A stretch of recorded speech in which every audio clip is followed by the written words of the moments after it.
Alright, man. This new tactic that they're pulling out for the Epstein files that they're really digging in deep in the John Madden playbook for is unbelievably ridiculous, even by the standards the circus has already set. This is like if I pissed on your head, but didn't even try and call it rain, I just called it piss. I just say, hey Buster, I'm urinating on you. And you're just supposed to like thank me for it. Last night there was a big bombshell breaking. All Epstein files released. Pam Bondi announces DOJ has released all Epstein files under the Epstein Files Transparency Act, including justified redactions and a list of high-profile names appearing in these documents. When I saw that fresh little nugget drop there, I actually thought that there was a huge Epstein file dump where they actually did unredact everything. Maybe Pam Bondi getting biblically smacked down at that hearing the other day and embarrassing herself actually did lead to these files coming out, the remainder of them. But it turns out that's just a fucking lie. That's just a big-time, full-blown fib. And of course, it was a speed run to Community Note it as people went to check, only to learn there are no new files. What's being referred to here are the same files that came out a few weeks ago, the 3.5 million files from a couple weeks ago. And now the new thing here is, I guess after Pam Bondi got fucking farmed on Rust by anyone with even a single semblance of a brain at that hearing, she huffed and puffed and then farted out a giant list of names from anyone that was even mentioned anywhere, which includes people like Janis Joplin, who died when Epstein was 17. So this has naturally been called out by a lot of people saying, to have Janis Joplin, who died when Epstein was 17, in the same list as Larry Nassar, who went to prison for the sexual abuse of hundreds of young women and child pornography, with no clarification of how either was mentioned in the files, is absurd, which it is. It's done on purpose with the sole intent of confusing and muddying everything here.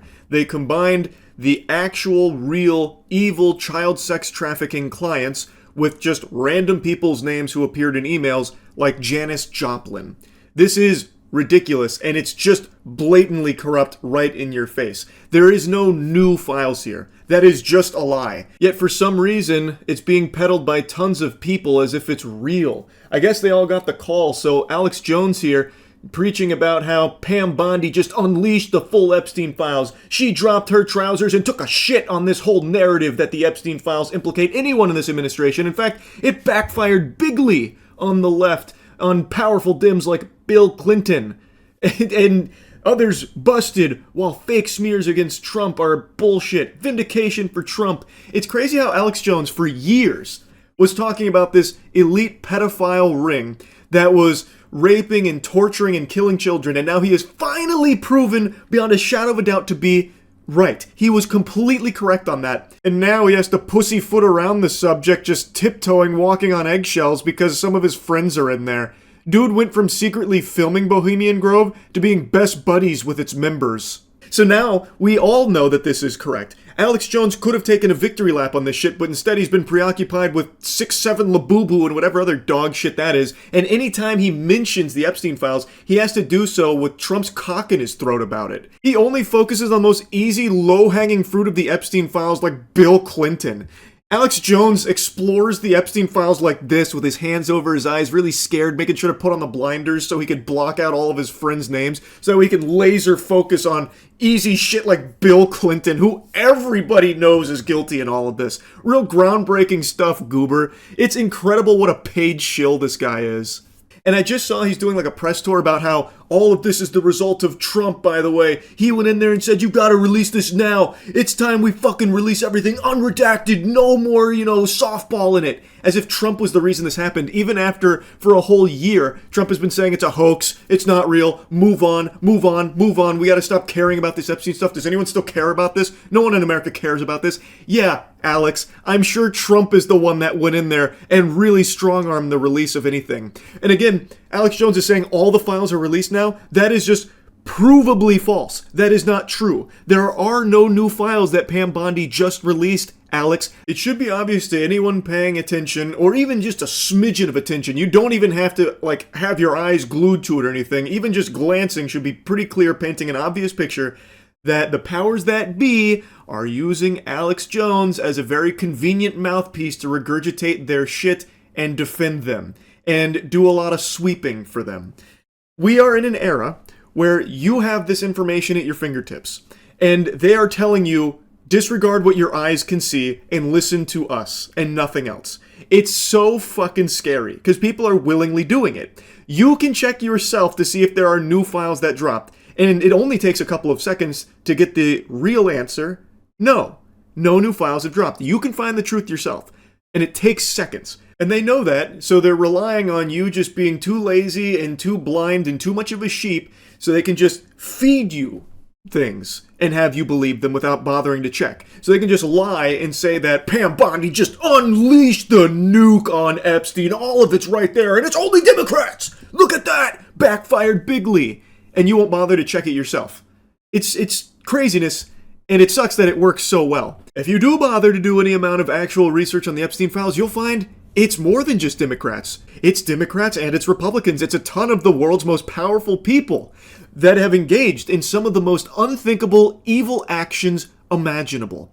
And these monsters, these fucking worms, treat it like a joke. CoffeeZilla just made a video on it. Howard Lutnick in particular, he's always busting a gut laughing anytime Epstein's even brought up. I am increasingly disgusted by the way this is all a big joke to liars like Howard Lutnick, who deceive the American public about the status of his relationship with Jeffrey Epstein. That guy was there. I wasn't going. Now he testifies under oath that he actually went to the island of the creep and brought his kids. We had lunch on the island. That is true, for an hour, and we left with all of my children. Nevertheless, every time Epstein is brought up, this guy can't stop chuckling. Here's Lutnick laughing again when Trump is addressing a question about Epstein. To talk about how to respond to the Epstein situation. I don't know. I could ask you that question. He thinks it's the funniest thing he's ever heard. And maybe it's because they really think we are buying it. Maybe it's because they think, hey, we're just going to get away with this. We can just keep, the lies are so brazen. They are literally laughing in your face about it.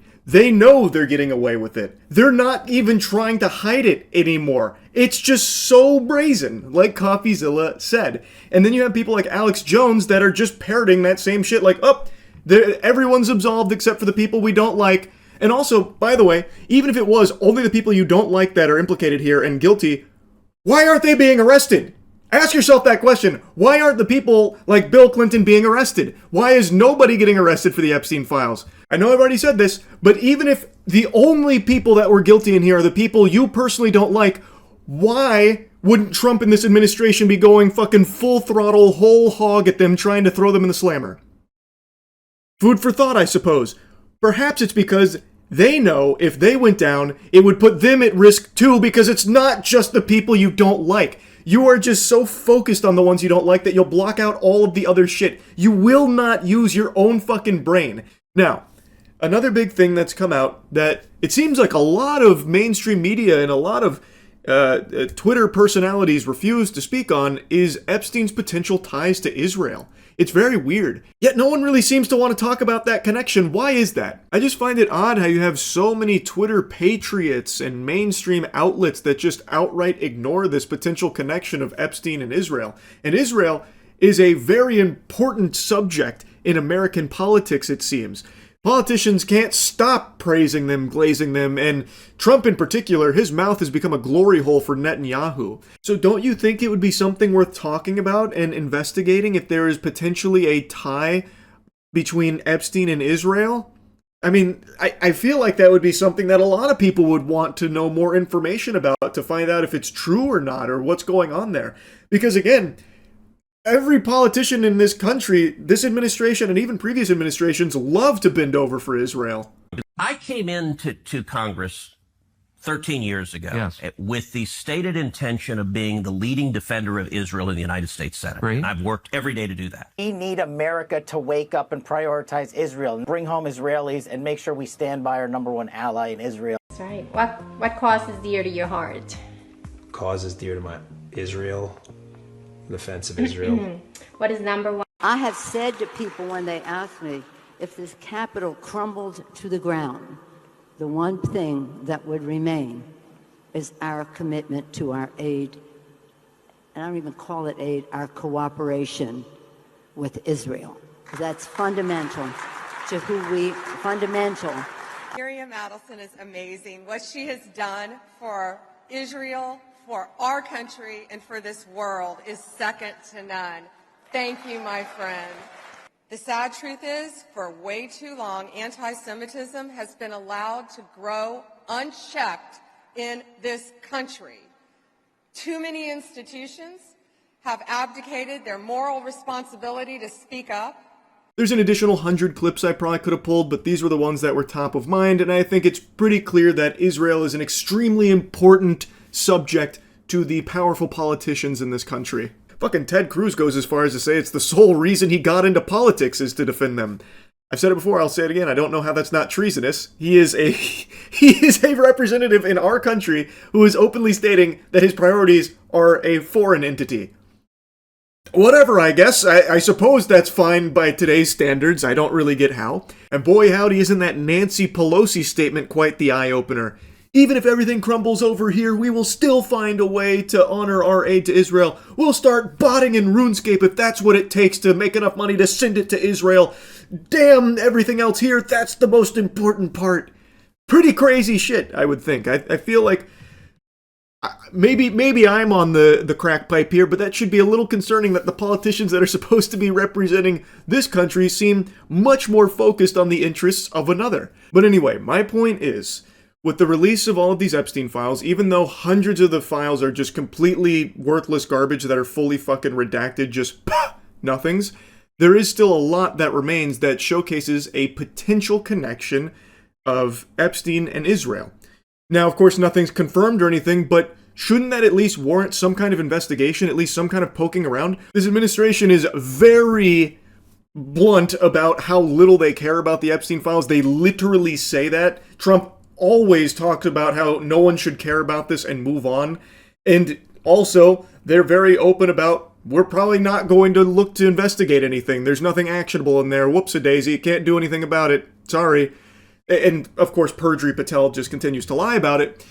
But anyone that actually takes a peek at it should at least find it odd that a lot of these outlets, like journalist outlets, a lot of politicians, and a lot of the paid shills online are not talking about the Epstein-Israel connection in any capacity whatsoever. And when they do talk about Epstein as a potential spy, they always make a mention of CIA, or, maybe not being a CIA spy, but never going as far as to talk about a potential connection to Israel. That should be very weird. Why is that something no one would talk about when Israel is such a huge piece of this country, apparently? Why wouldn't that be something that would be more discussed by the mainstream? It's all so blatantly corrupt. Anyway, just wanted to yap about this latest lie. That's really about it. See ya.